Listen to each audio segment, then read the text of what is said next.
2020. Thank you all for participating in this evening's meeting, whether it be in person or virtual.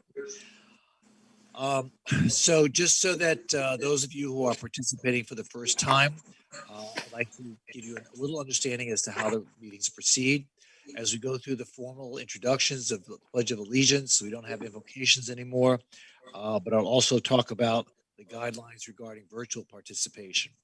Following that, there'll be some announcements and a presentation, and then we get on to the regular agenda items. So if I could please ask you all who are standing in the room, and perhaps those who are at home, if you could please stand so we can recite the Pledge of Allegiance. Please follow me. I pledge allegiance to the flag of the United States of America and to the republic for which it stands, one nation, under God, indivisible, with liberty and justice for all. Please be seated. Mr. Clerk, please call the roll. Commissioner Moritas. Here. Vice Chair Glassman. Here. Commissioner McKenzie. Don't believe he's joined us yet. Commissioner Sorensen. Here. And Mayor Trentel. Here. The City of Fort Lauderdale is hosting its City Commission meetings in both a virtual and in-person format. Public will be able to listen to and view commission meetings at www.fortlauderdale.gov/FLTV, www.youtube.com/City of Fort Lauderdale, as well as on Comcast Channel 78 and AT&T UVerse Channel 99. To speak on an agenda item, I'd ask you to please click on the following link. It would be bit, that's B as in boy, it.ly/virtual CC meetings. To help ensure decorum, we ask you to please abide by the following guidelines. Please refrain from any behavior that is disruptive, distractive, profane, or inhibits the meeting in any way. While you are on the phone waiting for your opportunity to speak, please mute the meeting broadcast on whatever station you're listening, whether it be FLTV, YouTube, Comcast, or AT&T, if you're watching simultaneously to avoid any delays in the broadcast. I will call upon you when it is your turn to speak and also notify you when your time has expired. City staff has automatically added speakers to the listen-only mode, and you will be unmuted to speak when recognized. Once you have completed speaking, you will be muted and may either hang up to exit the meeting or stay connected to listen to the remainder of the meeting. So we have a couple of agenda announcements. CM1 has been removed from the agenda, and then R2, Commission District revised in the memo title. So having said that, do I hear a motion to approve the minutes and the agenda? So moved. Wait a minute, I'm being told there's no minutes to approve with this agenda, so it's just the agenda itself. No, these we do have minutes on. We do have minutes. Okay. So Yes, November 5th. Yeah. Do I hear a second? Second. Any questions? Okay. Please call the roll. Commissioner Moritas. Yes. Vice Mayor Glassman. Yes. Commissioner McKenzie. Yes. Commissioner Sorensen. Yes. Mayor Trentellis. Yes, and the minutes and the agenda are now approved. So let us move on to our presentations. We have one presentation tonight, one very special one. And I would invite Commissioner Sorensen, who will now present a proclamation regarding Rick Case Bikes for Kids Day. Commissioner Sorensen. Thank you, Mayor. I appreciate it. And Ms. Case, I know hopefully you can hear me and pop on video. There you are. Wonderful. Thank you for joining us. And I just want to start off with, again, offering the City Commission on behalf of the Mayor, City of Fort Lauderdale community, our condolences to you for the passing of your amazing husband, who, you and he have given so much to all of us and to our community and the least of us as well. And we thank you. Thank you. And I know you carry on his amazing legacy. And just I'll happily read our proclamation today, but I just want to encourage you that we're at the ready as always to support all you're doing. And if there's anything we can do as a city, please let us know. We want to be partners with what you're doing. So let me read our official proclamation here. City of Fort Lauderdale recognizes the 38th annual Rick Case Bikes for Kids program.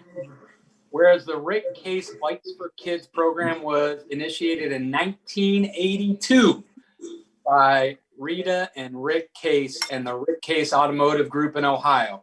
And whereas the Rick Case Bikes for Kids program works in conjunction with the Boys and Girls Clubs, charities, churches, and schools to collect donated bicycles and share them with deserving children in time for the holidays.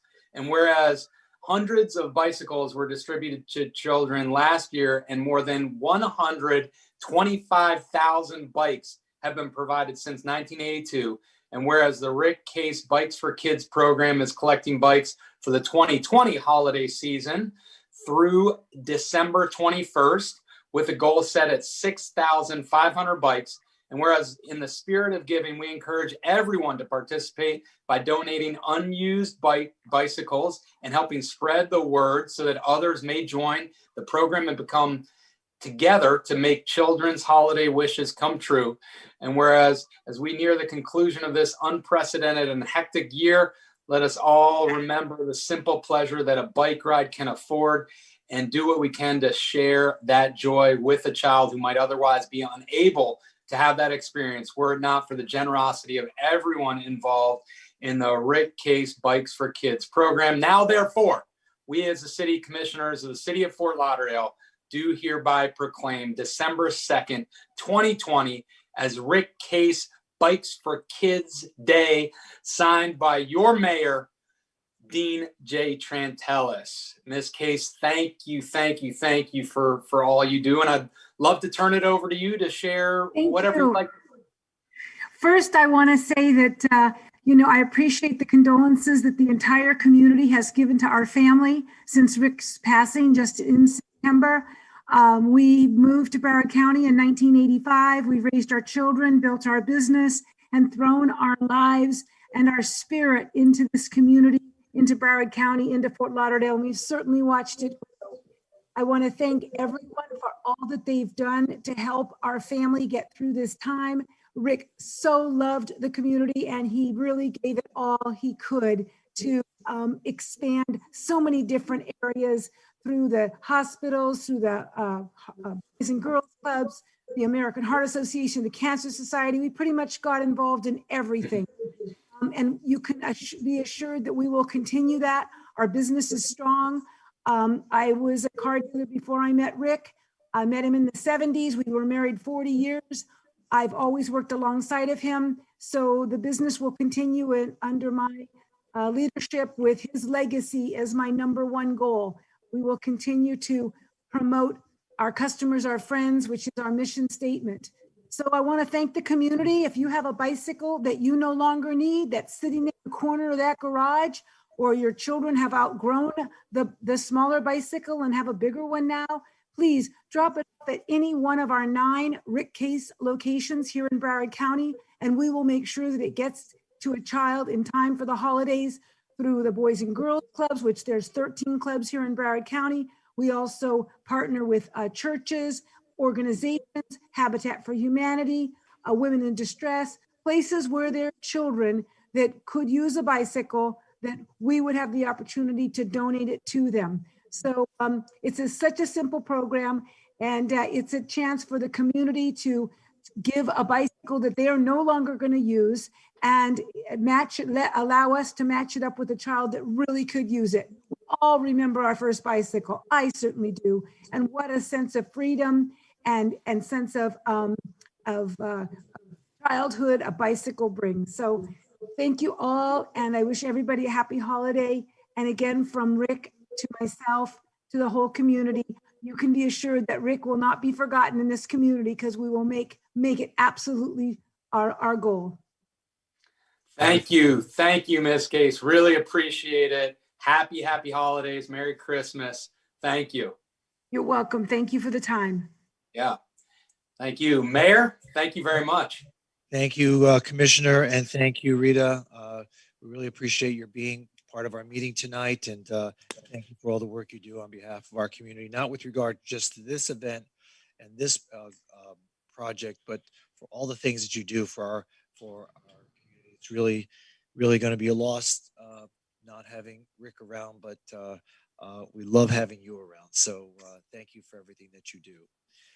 All right, going forward, we now have what's called a consent agenda. The purpose of the consent agenda is to allow the commission to vote all at once on a number of items that don't really require much discussion or debate, but do have to be approved by the commission. This is an opportunity for a person to speak. If there's a specific consent agenda item that you'd like to speak on, this would be the time to do it. We give you 3 minutes.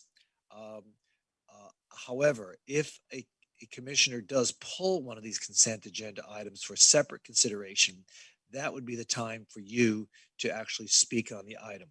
If the item is not pulled, then we will give you your 3 minutes at the beginning of this process. So I would ask any of the commissioners, Commissioner Moritas, are you on there still? Do you have anything? I'm still, yes, Mayor, I'm still on. I do need to leave here in a second, but I do not have any items to pull. So thank you. Vice Mayor? Thank you, Mayor. CR8. CR8? Okay. Thank you. Commissioner Sorensen? Oh, Commissioner McKenzie, excuse me. Commissioner McKenzie, do you have any items you want to pull? No, Mayor. Okay. Commissioner Sorensen? None. Thanks, Mayor. Okay, so except for CR8, now we have one person who is asked to speak with regard to CM6, but I think just for questions, that's Jared Galblet and Andrew Shine, but again, for questions only. Otherwise, we will, let's discuss CR8. Let's go to CR8.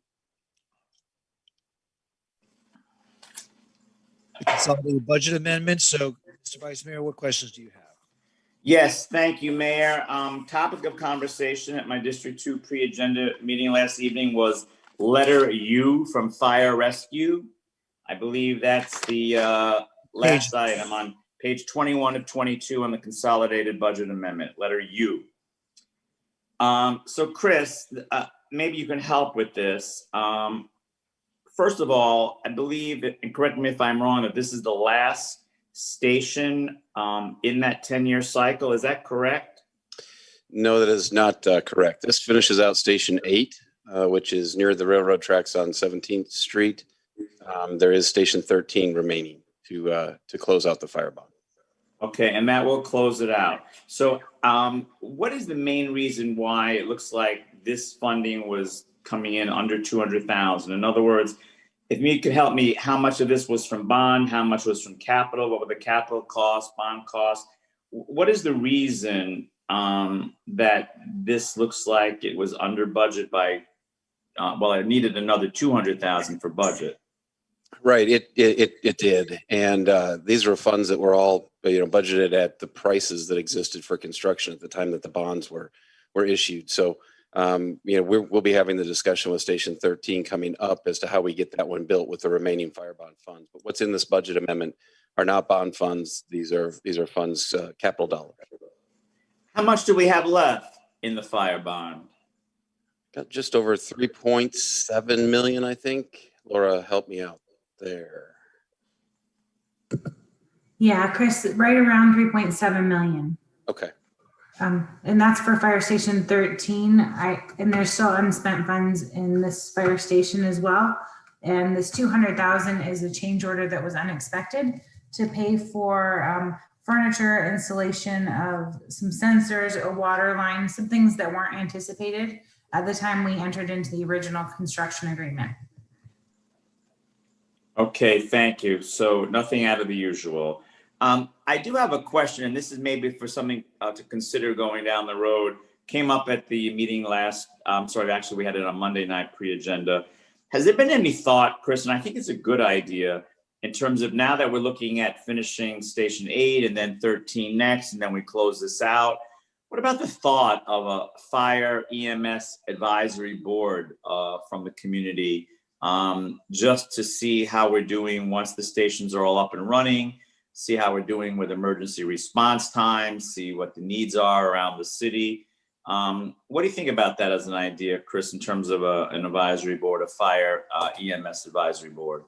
So I guess I'd want to think through it. I'd want to know what their purpose was and what, how they would add value. So not necessarily opposed to it, but I also would want the opportunity to think through it before I suggest it's a good idea. Okay, no, and I appreciate that, and I can certainly put you in touch with some folks that seem very interested in that from District 2, and so let me know if you're ever ready to have those kinds of conversations and hear that input in depth from people that are a lot more knowledgeable when it comes to these issues than I am, and I think that would be a great conversation and to have. So thank you. I'm good, Mayor. I can move the item. Well, while we're on this, Okay. maybe Chief Kerr, if you could just give an update. I was just at Station 8, I don't know, a week ago, and just kind of maybe just give an update. What, again, what's it going to be? What's it going to do? When's it going to come online? And then maybe you can even touch on the part of this $200,000 was the expense of syncing up the lights with FEC, and kind of just, that was more tricky than we thought it would be. Anyway. So yes, Commissioner Sorensen, Mayor, and other commissioners, we had actually hoped that we would be moving into the station tomorrow.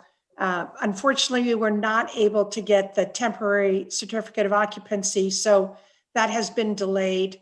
And I do not have a target date yet. I mean, as soon as possible, obviously. And what will be in that station will be an engine company and a rescue company, or an ambulance, as you know them. And we are relocating a battalion chief from Station 2 down to Station 8. And we're moving a couple other battalion chiefs around so that we have a little better coverage and a little better area of travel for those particular units. The $200,000 does cover, as city manager stated, furniture, appliances, and again, like you stated, sir, the syncing up of the lights and the signals with the SEC in order to, when the lights go on and we start pulling apparatus out on the front side, then we want to be sure that there's some kind of traffic control that keeps people from being stopped on the railroad tracks. And you are correct that it was much more complicated than we ever thought. And that has been one of the holdups as well. Great, thanks, Chief. And then just, and Chris, maybe you can give just a quick update, because while we're talking about Station 8, which is going to be great, Point Sienna Crossing and kind of what that is and what that's going to mean next to it.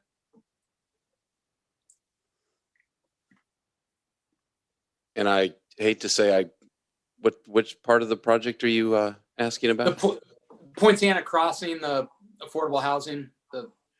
On the balance of the site, yeah. So we when the Wave streetcar went away, we entered into an agreement with the Housing Authority to do an affordable project there. So it looks really nicely done, multifamily, but that's what the balance of the site is being used for. Perfect. And Chris, remind me of the number of units we have there. Do you know offhand? I don't know offhand. Okay. I can probably find out pretty quick. Okay. Thank you. Thanks, Mayor. Okay, any other questions with regard to CR 8? There being none, the item's been moved. Do I hear a second? Second. Been moved and seconded. Please call the roll. A resolution of the City Commission of the City of Fort Lauderdale, Florida, amending the City of Fort Lauderdale's FY 2021 final all funds budget for the fiscal year beginning October 20 and ending September 30, 2021, as amended by appropriating and transferring funds as set forth in City Commission Agenda Memo number 20-0687, amending the City of Fort Lauderdale's final FY 2021, FY 2025 Community Investment Plan for the fiscal years beginning October 1, 2020 and ending September 30, 2025, as amended by appropriating, transferring, and adjusting funds as set forth in City Commission Agenda Memo number 20-0687, abandoning the Southeast 17th Avenue Pipe Bridge Repair and Peel Dixie Water Treatment Plant Geological Planning Document projects and providing for severability and an effective date. Commissioner Moritas?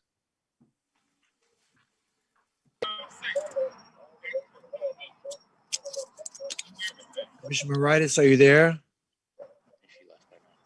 I think she may have left us. Vice Mayor Glassman? Yes. Commissioner McKenzie? Yes. Commissioner Sorensen? Yes. Mayor Trentalis? Yes, and CR 8 is approved. Do I hear a motion to approve the balance of the consent agenda items? So moved. Second. Moved and seconded. Please call the roll.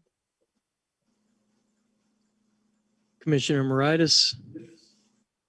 Not present. Vice Mayor Glassman? Yes. Commissioner McKenzie? Commissioner McKenzie? Yes. I'm sorry about that. I'm having a little problem here. Yes. Commissioner Sorensen? Yes. Mayor Trentalis? Yes, and the rest of the consent agenda items are now approved. Anyone who is here for any of those items or participating virtually, we have now approved your item.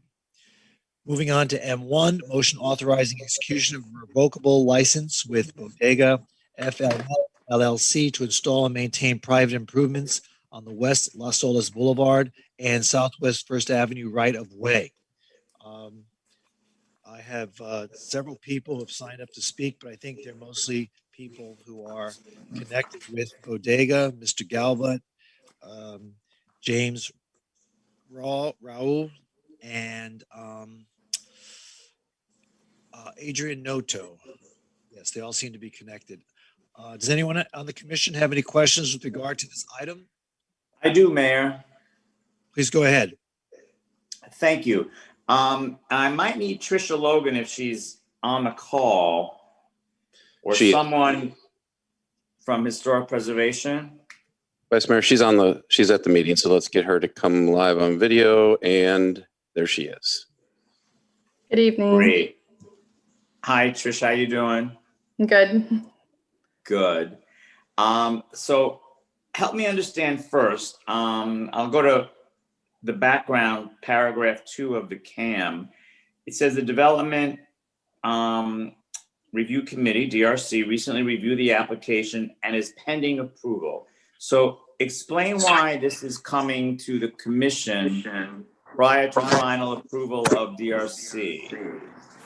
So this item requires the revocable license because the sign that's proposed is extending into the right of way and over a pedestrian path.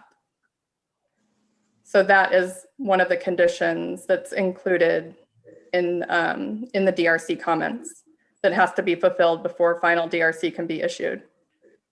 Okay, good. That helps explain that. There's one other point I just wanted to make sure. I was reading through the minutes of the Historic Preservation Board meeting dealing with this issue and looking at some of the conditions. And I know that this has pending approval with DRC after us this evening. With regards to the sign, can you just guarantee for me that there is no neon on this sign? No, that's correct. There's no neon on the sign. It's an aluminum cabinet sign with routed letters, and it will be internally lit with LED lighting or some other source, but not LED or not neon. I'm sorry. All right, because I did see that was a topic of discussion at HPB, and some people didn't have a problem with that. But I think your report and also the majority of those on HPB were correct that it's not appropriate. For those that don't know, we do not have that many landmarks listed on the National Register of Historic Places, as is this building, not just locally designated, but also on the National Register. So that's it for me. I just wanted to make sure that we're guaranteed that there is no neon lighting on this sign. Okay, any further questions? There being none, would someone like to make the motion? Moved. Second. Moved and seconded. Please call the roll. Commissioner Moritas, not present. Vice Mayor Glassman, Yes. Commissioner McKenzie, Yes. Commissioner Sorensen, Yes. Mayor Trentals. Yes, and the motion is approved. Congratulations, folks. I have been to Bodega. It's a great place. I think you should take a moment one evening and head over there. It's really a wonderful addition to our downtown urban scene. We now have a neighborhood presentation. Aaron Kozlowski, is Aaron there? Is he on the line? She on the line? As an attendee, so we'll need to recognize. I think we just moved over to being a panelist. So we should be able to now hear that neighbor presentation. We can see Erin, we just can't hear her yet. Aaron, are you unmuted? We cannot. We can see you can't hear talking, you. but we can't hear you. Is that better? Oh, much better. Good evening, Aaron. Yes. Okay. Tonight. Wonderful. Thank you so much for having me here tonight. Thank you all for your time. I really appreciate it. So my name is Erin Kozlowski. I have had the privilege of working for Special Olympics Florida for over 7 years. And I hope that you'll allow me to share a presentation with you this evening. Hopefully you all have it and you can pull it up. But I just wanted to share a little bit about Special Olympics in case you're not aware of what we do. We currently serve 60,000 people within the state of Florida. We serve children and adults with intellectual disabilities. This includes Down syndrome, the entire autism spectrum, cerebral palsy, Fragile X syndrome, and more. We provide year-round sports training, competitions, and healthcare to these individuals. We provide over 24 sports. These are broken down into 4 seasons. Our athletes choose one sport that they would like to do per season. They train for 10 weeks in that sport, and then they get to participate in the county competition. From there, anyone who is a first place finisher qualifies to advance to our regional competitions, where they compete against the best of the best athletes in the surrounding counties. And from there, anyone who gets a gold medal gets to go to our state games. So we send them to Orlando on a charter bus. They stay in a Disney hotel and they compete at ESPN Wide World of Sports. And from there, anyone who's a first place finisher gets to go to USA games and then from there, World Games. So anytime that you see Special Olympics on ESPN, on TV, seeing our athletes around the world, they really are homegrown and they've gone through years and years of training to get to the point where they're competing at that level. We're reaching out to you all today to ask for your support. So out of all of the athletes that we serve in Florida, 6,000 of them reside in Broward County, and 115 of them are competing on a regular basis that are residents of the city of Fort Lauderdale. We actually have about 1,000 of those athletes who are residents in Fort Lauderdale, but we have 2 to 8-year-olds who are our young athletes, and they're obviously in non-competitive sports. And then we also have our motor activity training program, which is for our athletes who are severely challenged and are really just having some type of motor activity to do. For the athletes who are competing regularly, we keep everyone busy throughout the entire year. But really what's more important is that we have no age limit.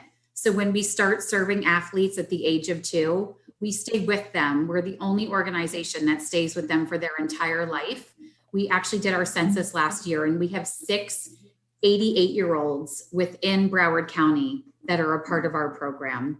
And we provide our services at no cost to the athletes or their caregivers. So they participate for free in Special Olympics their entire life. And that's not to say that it's free. It's certainly very expensive to do our program, but we provide all of our services totally free. The most critical part of our programs that we provide is health access. If you look on page 6 of your presentation, you will see that we provide access to medical professionals for all of our athletes. We provide access to vision, hearing, podiatry, dentistry, nutrition, and very importantly also is emotional health. Our population, the intellectually disabled, they are really one of the most vulnerable populations. They are prone to cardiac issues. They're prone to respiratory issues. They are really considered the second most vulnerable population behind senior citizens. And throughout the entire 9 months of COVID, we have been providing virtual health screenings to all of our athletes to make sure that if they are exhibiting any symptoms of COVID, that we are getting them to have additional medical care. APD. So Aaron, your time is kind of up, but let me ask you, what is it that you're asking from the commission tonight? So what I am asking is for you to consider supporting the athletes who are residents in the city of Fort Lauderdale. If you go to page 10, you will see the majority of our athletes are actually residents of the city of Fort Lauderdale. It costs us $48,000 a year to service those athletes, which really breaks down to $46 per month per person who we serve. And it is really our hope that you will help us keep this vulnerable population healthy, active, and engaged. Because if we don't provide these services and if they don't stay healthy and active, then they really become a larger financial burden on the government, because eventually they become a ward of the state who's very expensive in a number of ways. So Special Olympics is really the best option for everyone if they stay engaged in it. And this has been a very tough year, and we're incredibly hopeful that you can help us. Okay, so you're asking for $46,000 from the city of Fort Lauderdale? Yes, or for any amount that you can consider. Every dollar is critical. All right, so when are you having your next Special Olympics event?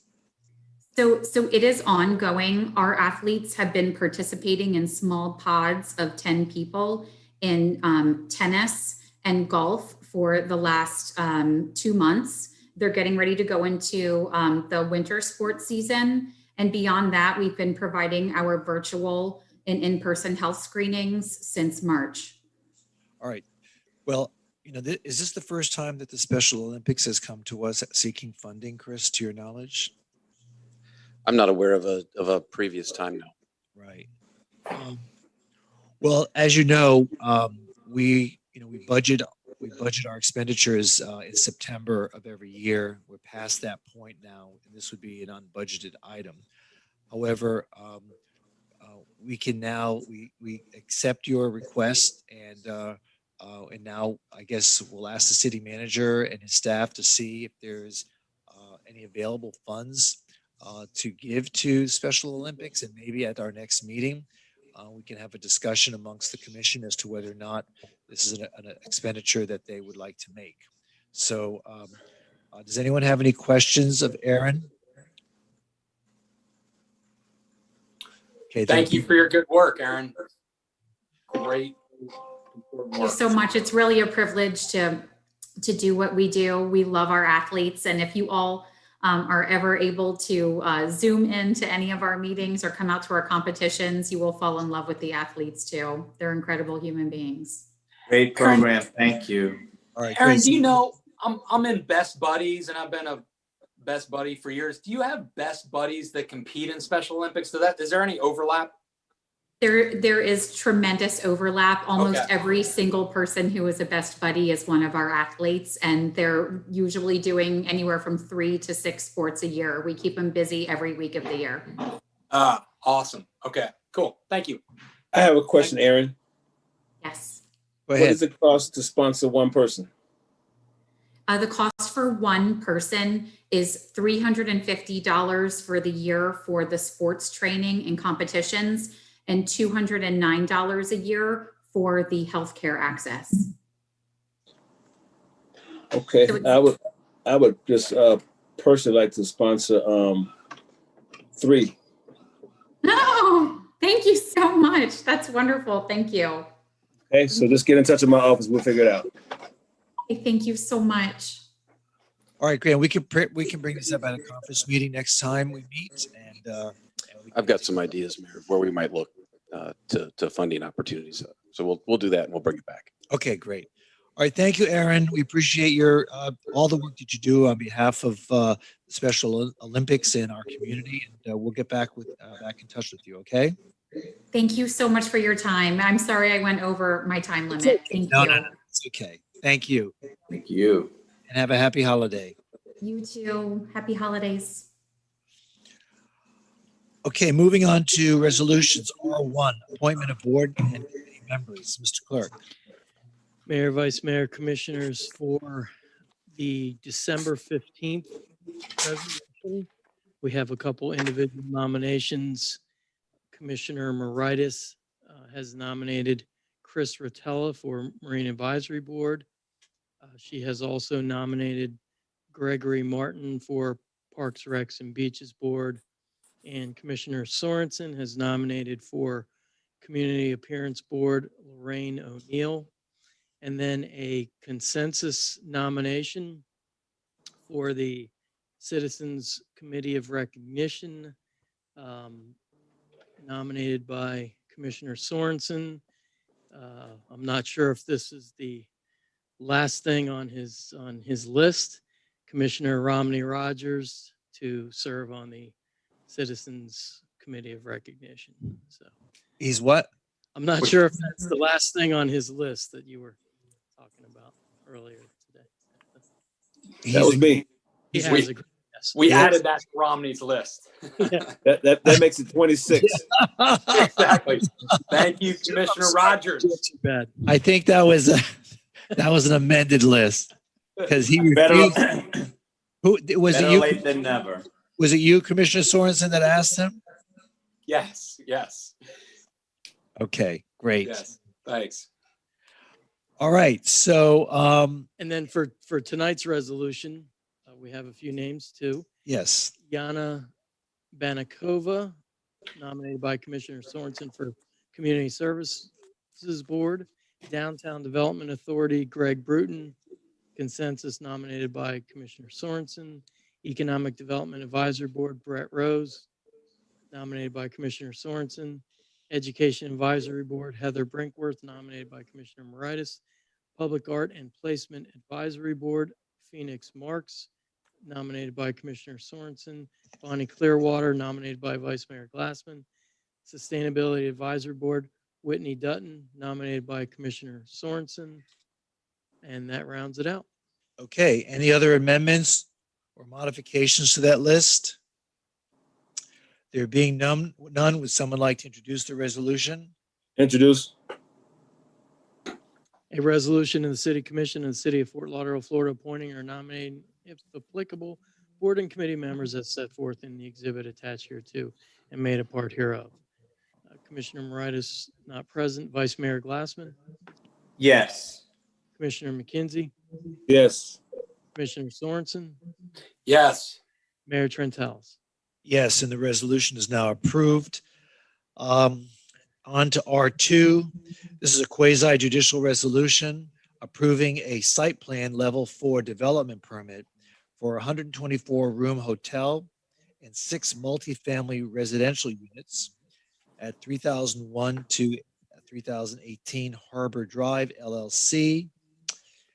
Case number PLN SITE 2004-0008. Anyone wishing to speak must be sworn in. Commission will announce any site visits, communications, or expert opinions received and make them a part of the record.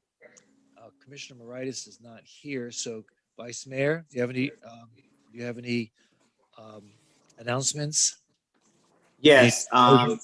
many times site visits, driving there and back and around. And I do have a disclosure that I met with Mr. Lockery on October 21, 2020.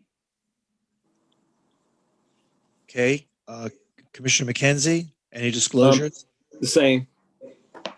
Okay, and Commissioner Sorensen.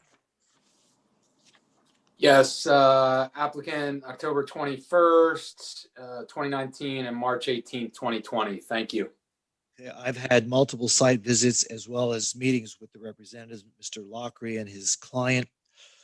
And so we have two people signed to speak, but they are connected with the organization, so I assume they're just here for questions. Anyone have any questions or comments with regard to the site plan? I do, Mayor. Speak up. Thank you. Appreciate it. This would probably be for Robert Lockery. Is he with us, Chris? He is with us. I am, Vice Mayor. Thank you. Hi, Robert. Vice Mayor, Commissioners, Robert Lockery on behalf of the applicant. Thank you. These were a couple of topics of discussion that came up at my pre-agenda Monday evening. The first was about the possibility, and I think you heard this when you met with the Central Beach Alliance Board, about the crosswalk issue. Any discussion more that we can find out about that crosswalk that people think might be needed by the fire station there because of that traffic? Sure, yes. Again, Robert Lockery on behalf of the applicant. There are two protected crosswalks. One is in front of the fire station, which is just adjacent to this hotel. There's another one that's a little bit further south at the B Ocean location. They are requirements, and you would have to go through an FDOT process because, of course, it is Fort Lauderdale Beach Boulevard is under their jurisdiction. Right now, in looking at them, we do believe that they are protected because of the lights, and I'm not sure that we can do anything else with them. Okay, I just wanted to make sure that was on the record. Also, with regards to the infrastructure, I did read through the capacity, water and wastewater capacity letter, and that makes perfect sense. But do we have an idea, and maybe also someone from staff can chime in, Robert, if you don't know, but I was just wondering what the age is and the condition. Because what we have found on some of the A1A projects, beach projects, that capacity might be there, but the condition of the infrastructure might not be up to snuff in terms of it being maybe clay piping or having repairs over the years. And I know that we were able to work on a project a little bit further from this site where we actually are going to get rid of some of that clay infrastructure pipe. Any idea what that condition is, Robert? Here's what we know, and there are, of course, three different sections that of course, are important. First, as it relates to wastewater, we do know that the force main that runs down Seabreeze at this location is in good shape. We don't exactly feed directly into that, of course. The pipe that basically circles around this Harbor Drive, which we'll be contacting into, it's not clear what the age of that pipe is. We don't believe it's a clay pipe, but we're not sure exactly what the age is. As it relates to the water line, again, although there's plenty of water pressure, we were able to tell that. We don't know the age of that pipe. What I will say is that when we go to permit and install those, actually make those connections, we know the city will be reviewing that with us. As part of this project, we will be contributing over about $200,000 even after credits towards the capital improvement fund. And we believe that should assist with any additional items that need to be fixed along that area. Okay, I appreciate that. Chris, is Raj on the meeting? I'm sure he is. Is he in the room or is he on the call? All right, now I have to do my 360 when people are asked for. Yes, he's here. We'll have him come to the podium. Thank you.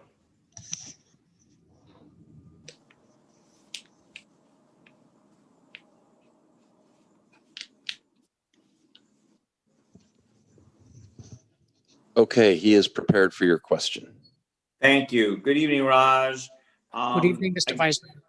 Thank you. Again, you heard the questions and the comments from Robert. I just want to make sure, as we did on the project that we approved next to the Swimming Hall of Fame for that hotel, where we were concerned because of the age of that infrastructure and it was clay. Do you have any idea what we're looking at here in terms of the infrastructure on this site, and what we might have to do if it's been too long, too old, if it is clay, if it has been repaired? Do you have any idea what the condition is of the infrastructure on this site? Mr. Vice Mayor, we don't know the condition because we were not asked to study this particular location. However, our position has been that if the condition of the pipe where it is connected is in need of repair, and that repair is scheduled 3 or 4 years down the road, then we expect the developer, if they want to faster track their project, to help us out, like what we did in another previous project. So that is completely voluntary because it is an issue of maintenance. We look at the capacity, which is what we are required to provide. The condition is something that we are not mandated to force any developer, but we always welcome that they want to assist us. But we will be happy that before, as Mr. Lockery has said, that before the permit is issued, now that we know that we need to determine the condition of the pipe, we can definitely make an effort to find out what the conditions are and make the applicant aware before the permits are issued. That'd be great. I think that's just a really prudent step to take. And I think we've heard from Mr. Lockery that, the applicant is willing to work with us on that, because I think at the end of the day, it just behooves all parties to make sure that this is in good shape. So, thank you for monitoring that. And when the time comes, making sure that we're very educated about exactly what that condition is of that infrastructure there. So thank you. I appreciate that. Yes, thank you, sir. Mayor. Well, Vice Mayor, I'd like to follow up on that, though. Does the condition of the infrastructure, is it a precondition to issuing a building permit? I think this is Robert Locker on behalf of the applicant. I think what Raj said, maybe said another way, is if the condition of either the water or sewer, hopefully they're both great, but if the condition of one or the other or both is not sufficient, that we're not able to tie into them because the condition is so poor, then we really have a choice. We can either wait till the city gets around to doing it in a couple of years, or we can assist the city right now in getting those improvements done, which of course we would do. So we would volunteer to work with the city on any improvements that would be necessary. But would your client go ahead and build the project knowing that it's a faulty infrastructure between its building site and say the George Lohmeyer treatment plant down the street? I mean, I know a lot of projects that are being built or have been built with faulty infrastructure, which is why we have all the problems. So, I mean, I don't want us to keep making the same mistakes going forward. We should know that we're going to ensure the public that the infrastructure is going to be intact to be able to sustain the kind of development that's being considered tonight. And how do we know? How can we make that promise to the public by just saying, "Oh, we're going to kick the can down the road and we'll wait and see what happens when we start digging up the ground"? I mean, Raj, we have to be a little bit more concrete in our representations, don't you think? Mayor, if I can jump in just real quick to make a note, and Mr. Lockery can jump in as well. But currently, as our code is drafted, the condition of the pipes and the conditions and age of the pipe are not a consideration in our code. So whether you grant or you deny a development permit on a project like this can't rest on that issue, just so that you're aware. It may be something the commission wants to consider further down the line, but we would have to amend our code in that the developer I don't have to can't approve this. I don't need a reason to not approve it. Well, you do, because Mr. Lockery would quickly go to court. But I mean, it behooves. I mean, look. I may make this one easy, Mayor. I may be able to make this one at least easier. I can't always promise that. But on this, we'll work with your city staff as a condition to final DRC to determine the condition of those pipes. And if something needs to be repaired, we'll work with the city to resolve that, assuming it's reasonable. And it can be a condition of the approval, which we would need to satisfy to the city's satisfaction prior to building permit. So you would make a representation tonight that as a condition preceded to the issuance of the building permit, that the adequacy of the water and sewer infrastructure would have to meet the standards necessary to fulfill the demands of this new project before you agree to build it. Is that what That's you're saying? correct. With the understanding that if we come across something, we know, for example, that, or at least we believe that from the lift station, the pump station to the plant, there's no issue there. It's really just how you get there. So with the understanding that if we're not able, unfortunately there is an improvement that's outside our budget, we would have to return to determine how to proceed. But yes, for purposes of this evening, we do not object to determining the nature of that pipe and agreeing to make sure that it's satisfactory for our purposes. And when you say making sure that it's satisfactory, are you expecting the city to pay for that satisfactory, or is your client? Well, I think what we would do is we would work with the city to see the city's timing. I mean, if the city has a plan to replace one of these pipes next year, that's what our funding goes for. I think the uncertainty here is not knowing what the exact plan is for these pipes. But yes, we'd be willing to fund those improvements to the extent we can.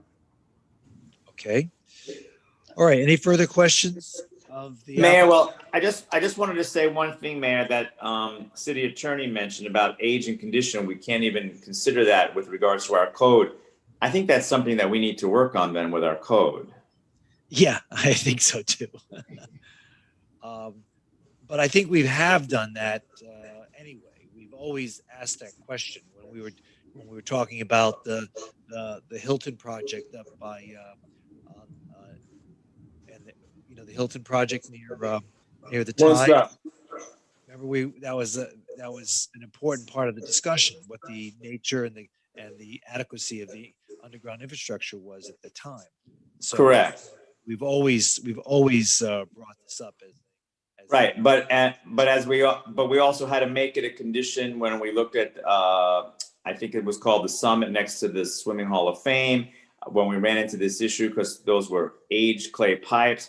I just think it would be much better if we did have staff work on making sure that was something in our code, so that we don't always have to then just rely on us asking these questions of the applicants and the developers. I think it would just be a little bit more certainty if we could have that language presented to us for code. I agree. So we'll work on that.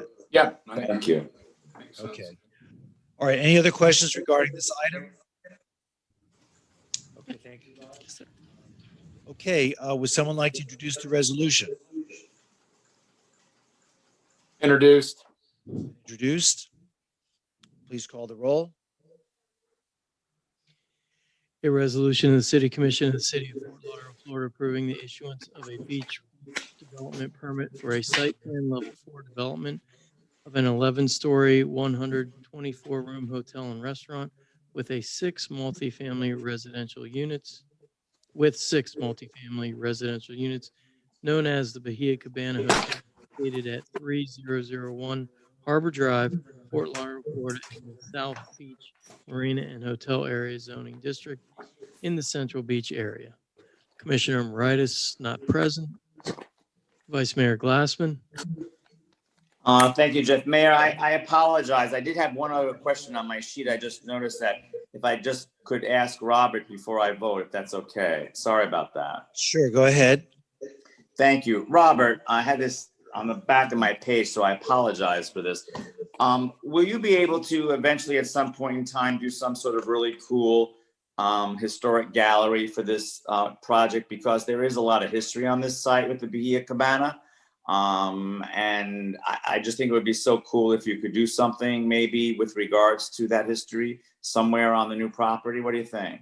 Absolutely. I think that's a great idea. I know you had brought that up and we had talked about it. We could include that in the lobby of the hotel. So I think it's a great suggestion. We'll work with Trish and also with the Historic Society to see what they may have. And if anybody else has any great photographs, we could definitely incorporate that into the project. Yeah, that'd be terrific because I know there's a lot of documentation on that hotel from the architect on down and then through all the years. So I think just some sort of tribute like that would be really cool in the new project. Thank you. Thank you for that, Mayor, and thank you, Robert. Yes, I vote yes. Okay, Commissioner McKenzie, You're on mute, Commish. Yes. Commissioner Sorensen, Commissioner Yes. Sorensen. Mayor Trentals. Yes, and the resolution is approved. Thank you. You're welcome. Is there any further business of the commission? I have nothing further tonight, Mayor. Okay, so between now and our next meeting will be the beginning of Hanukkah. So I wish all those who practice Hanukkah have a beautiful Hanukkah season, and we'll see you on December 15th. Meeting adjourned. Thank you, Mayor. Yep.